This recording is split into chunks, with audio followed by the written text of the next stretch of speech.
Assalamualaikum warahmatullahi wabarakatuh. Di sini perkenalkan, nama saya Anggita Salsabila dengan NIM 32102067. Saya mahasiswi aktif Unisula. Di sini saya akan menampilkan video roleplay, yakni dengan judul Keluarga Berencana dengan metode alat kontrasepsi jangka panjang. Selamat menyaksikan.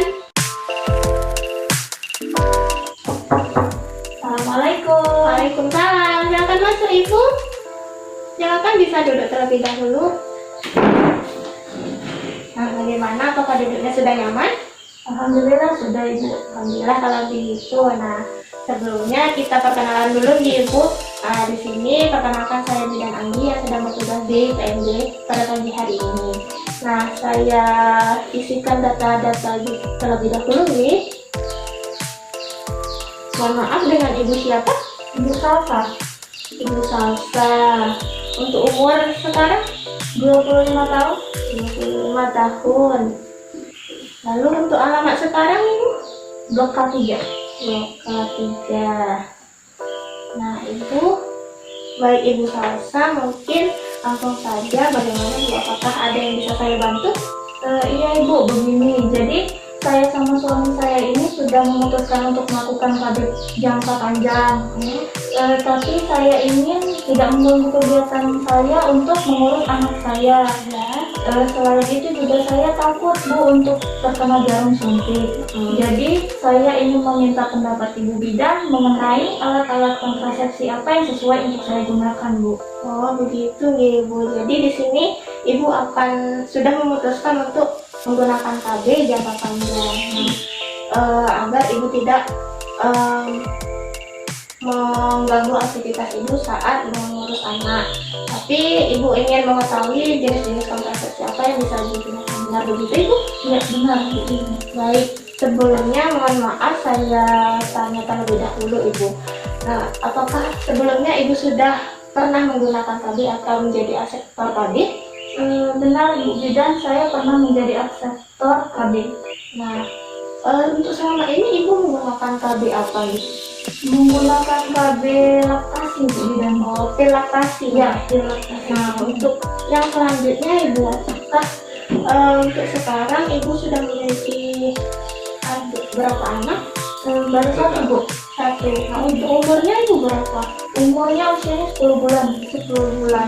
Nah, benar Ibu, jadi untuk umur segini atau waktu ini memang sangat tepat untuk menjalankan kehamilan, dimana agar nanti jaraknya itu tidak terlalu dekat. Nah, untuk KB yang perlu Ibu gunakan itu ada beberapa jenis. Nah, jenis-jenis alat kontrasepsi ini diantaranya seperti KB implan, lalu IUD, dan juga ada KB yang bersifat operasi atau bisa digunakan vasectomy atau tubuctomy. Nah, seperti itu juga. Jadi kalau boleh saya tahu itu masing-masing kelebihan dan kekurangan dari masing-masing kontrasepsi tersebut apa aja ya Bu ya? Oh, benar sekali. Jadi setiap alat kontrasepsi itu pastinya ada kelebihan maupun kekurangan. Nah, mungkin saya akan menjelaskan satu persatu dari setiap alat kontrasepsi tersebut. Nah, untuk yang selanjutnya mungkin saya akan menjelaskan. Nah, di sini saya memiliki alat agar Ibu bisa terbantu agar lebih paham atau bisa memastikan cara ber-KB yang aman bagi Ibu, yakni KB jangka panjang Ibu. Nah, saya akan jelaskan terlebih dahulu dari jenis KB yang pertama, yakni KB susuk atau bisa disebut dengan KB implan ya untuk kesehariannya. Jadi untuk alat ini bisa dilihat Ibu, untuk alatnya seperti ini bentukannya. Nah, jadi alat ini berupa kapsul kecil yang isinya itu hanya progestin saja. Jadi alat ini terbuat dari bahan plastik yang nantinya akan digunakan atau dipakaikan di bagian bawah lengan atas Ibu. Mungkin bentukannya seperti ini. Nah, jadi begitu.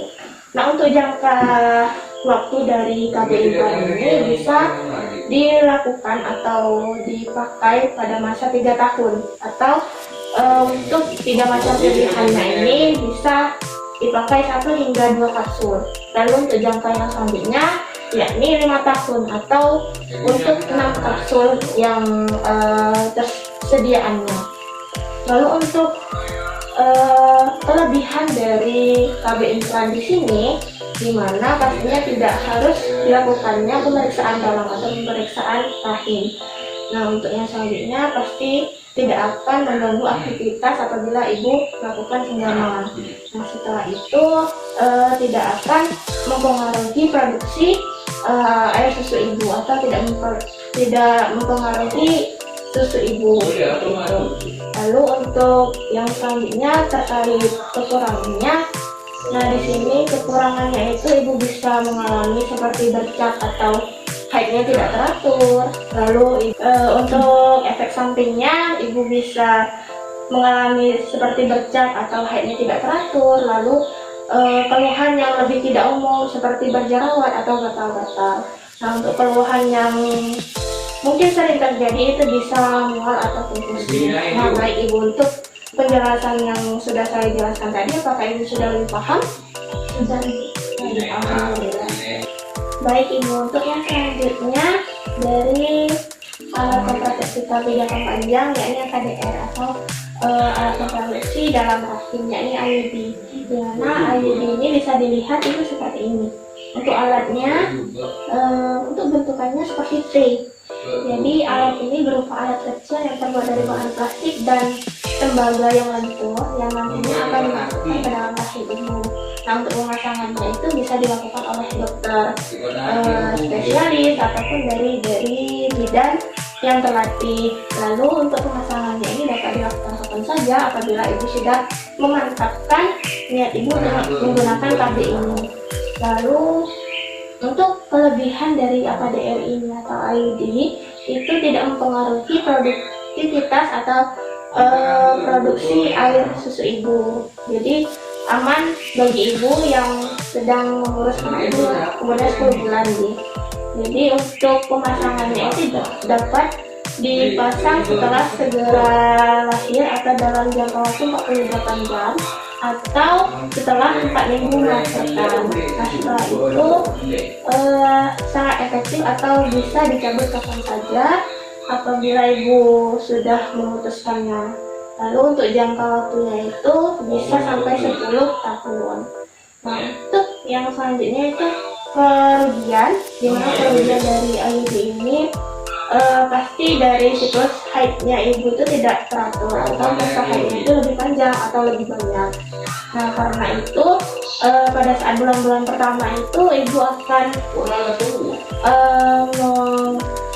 mendapatkan gangguan seperti haidnya lebih lama, dan pastinya itu akan berkurang bisa hingga setelah 3 sampai 6 bulan pemasangan KB IUD ini. Lalu saat pemasangan AKDR ini ibu akan merasakan sedikit tidak nyaman.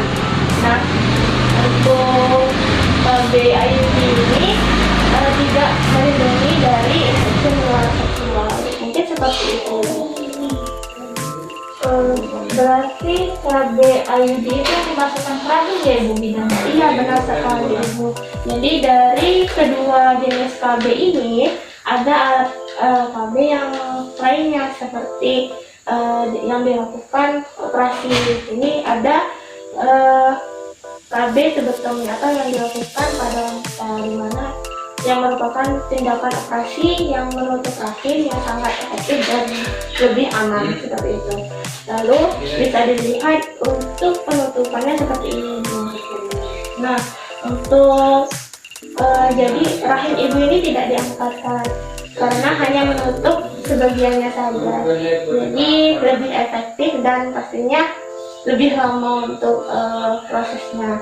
Lalu untuk tidak ada efek samping apabila dari jangka panjang ini, lalu tidak mengurangi pada saat berhubungan seksual. Nah, untuk operasinya ini dapat dilakukan setelah 4 minggu. Mungkin untuk yang selanjutnya bisa dilihat dari KB vasektomi atau yang dilakukan operasi pada pria. Nah, untuk tindakan operasinya ini menutup saluran sel yang di sini bisa dilihat. Nah, saluran sel sperma ini yang sangat efektif, jadi aman bagi semua pria. Nah, untuk itu pastinya tidak melindungi dari infeksi menular seksual juga, karena Karena dari itu, untuk tujuannya harus memakai kondom atau harus mengetahui bagaimana cara agar tidak keguguran atau tidak terjadinya kehamilan. Mungkin seperti itu. Oh, berarti itu dilakukan pada pasangan yang tidak ingin hamil lagi ya Bu Bidan? Kalau begitu saya ingin menggunakan KB jangka panjang saja Bu Bidan. Tapi untuk pemilihan jenis alat kontrasepsinya saya ingin berdiskusi terlebih dahulu pada suami saya. Oh iya, benar sekali Bu. Jadi karena di sini ibu nih sedikit takut dengan jarum suntik, mungkin ibu bisa berdiskusi terlebih dahulu. Mungkin saya bisa sarankan ini menggunakan KB atau DR atau IUD tersebut karena dari jangka waktunya itu lebih lama, lalu banyak sekali kelebihannya. Seperti itu. Iya Bu, saya juga berpikir seperti itu Bu Bidan. Oh iya, baik Ibu Salsa, mungkin dari semua penjelasan atau paparan yang sudah saya ungkapkan tadi, apakah Ibu sudah cukup jelas atau ada yang perlu ditanyakan lagi Ibu? Sudah cukup jelas Bu Bidan. Oh baik, apabila sudah cukup jelas, mungkin saya di sini untuk memastikan apakah Ibu sudah sangat jelas atau belum. Tadi untuk KB alat kontrasepsi yang diletakkan di dalam rahim itu KB apa nih? Untuk yang di dalam rahim itu namanya IUD Ya. Selanjutnya untuk implan itu diletakkan di tangan atas. Benar Ibu Bidan? Oh benar sekali Bu, tadi untuk yang implan itu dilakukan atau ditaruh di lengan bagian atas atau di bawah kulit bagian atas. Lalu untuk yang selanjutnya mungkin Ibu bisa lebih jelas lagi apabila Ibu mau melihat seperti dari poster-poster. Lalu untuk selanjutnya apakah Ibu sudah memantapkan menggunakan KB apa? Untuk saat ini sepertinya saya masih bingung Bu Bidan. Soalnya saya ingin berdiskusi terlebih dahulu kepada suami saya nanti. Ya.